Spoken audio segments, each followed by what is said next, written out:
ಇನ್ನು Ranya gold smuggling ಕೇಸ್ನಲ್ಲಿ ಚಿನ್ನ ಸಾಗಿಸುವುದಕ್ಕೆ ಬಳಸ್ತಾ ಇದ್ದಂತ ಕೋಡ್ ವರ್ಡ್ ರಹಸ್ಯವನ್ನ ಡಿಆರ್ಐ ಅಧಿಕಾರಿಗಳು ಭೇದಿಸಿದ್ದಾರೆ. 5 ಹಂತಗಳಲ್ಲಿ ಚಿನ್ನ ಸಾಗಿಸ್ತಾ ಇದ್ದ ರನ್ಯಾ ಡೀಲಿಂಗ್ ಬಯಲಾಗಿದೆ.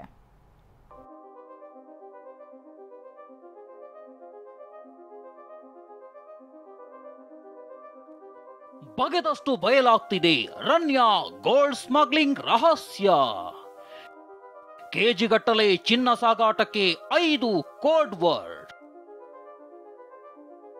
ರನ್ಯಾ ರಾವ್ ಸದ್ಯ ಗೋಲ್ಡ್ ಸ್ಮಗ್ಲಿಂಗ್ ಕೇಸ್ನಲ್ಲಿ ಜೈಲು ಹಕ್ಕಿಯಾಗಿರೋ ರನ್ಯಾ ಚಿನ್ನ ಸಾಗಾಟದ ರಹಸ್ಯ ಬಗೆದಷ್ಟು ಬಯಲಾಗ್ತಿದೆ. ಡಿಆರ್ಐ ತನಿಖೆಯಲ್ಲಿ ಚಿನ್ನ ಸಾಗಾಟ, ಹವಾಲಾ ದಂಧೆ, ರನ್ಯಾ ಹೇಗೆ ಕಮ್ಯುನಿಕೇಶನ್ ಮಾಡ್ತಿದ್ಲು ಅನ್ನೋ ಸಂಗತಿ ಹೊರಬಿದ್ದಿದೆ.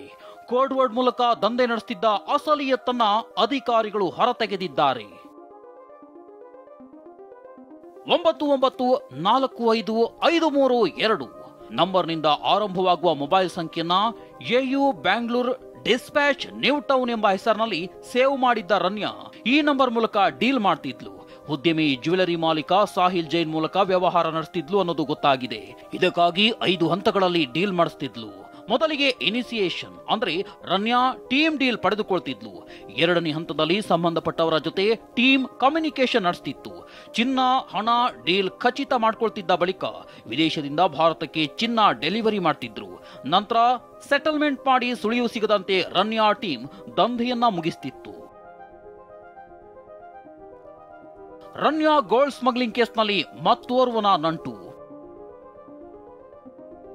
ರನ್ಯಾ ಜಾಲವನ್ನ ಭೇದಿಸಿದಾಗ ಮತ್ತೊಬ್ಬನ ಲಿಂಕ್ ಗೊತ್ತಾಗಿದೆ. ಗೋಲ್ಡ್ ಸ್ಮಗ್ಲಿಂಗ್ ನಲ್ಲಿ ಅವಿನಾಶ್ ಎಂಬಾತ ಮಧ್ಯಸ್ಥಿಕೆ ವಹಿಸಿರೋದು ತಿಳಿದು ಬಂದಿದೆ. ಚಿನ್ನ ಸಾಗಾಟ ಮತ್ತು ಮಾರಾಟಕ್ಕಾಗಿ ರನ್ಯಾ ಅವಿನಾಶ್ ಎಂಬಾತನ ಜೊತೆ ಸಾಕಷ್ಟು ವ್ಯವಹಾರ ಮಾಡಿದ್ದು, ಇದಕ್ಕೆ ಸಂಬಂಧಪಟ್ಟ ಸಾಕ್ಷ್ಯಗಳು ಡಿಆರ್ಐಗೆ ಸಿಕ್ಕಿದೆ.